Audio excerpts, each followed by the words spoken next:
Alasan Keisha Lefronka ngotot nyanyi lagu Tak Ingin Usai dengan nada tinggi. Keisha Lefronka acap gagal menyanyikan lagu Tak Ingin Usai miliknya dengan nada tinggi. Namun, ia ngotot tak mau menurunkan nada. Padahal karena beberapa kali gagal menyanyikan lagu ciptaan Mario G. Clow itu, Keisha Lefronka dikritik, bahkan jadi sasaran bullying. Menurut dia, dengan menurunkan nada lagu tersebut, hanya membuat bullying yang dialamatkan padanya kian hebat. Saat ini, ia merasa berada dalam posisi serba salah dengan apapun yang dilakukan. Sebelumnya terkait nada tinggi yang tak berhasil dicapai Keisha, Indra Aziz, pelatih vokal Indonesian Idol X dan juga Afgan Hingga Rosa, sempat memberikan saran. Saat melihat Keisha mendapat banyak kritik, Indra menghubungi Keisha untuk memberikan solusi, yaitu menurunkan setengah nada. Indra sendiri mengaku percaya pada Keisha, karena saat tampil di salah satu acara televisi, Indra melihat Keisha sudah banyak kemajuan.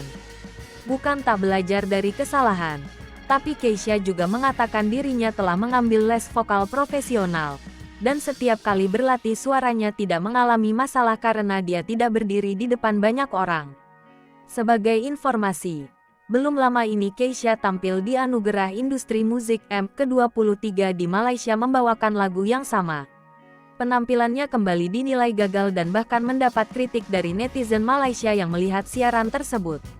Keisha sendiri menyadari hal tersebut, dan mengaku itu terjadi karena gugup.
Hai pemirsa Sri Popo TV, jangan lupa komen, like, dan subscribe, serta tonton terus berita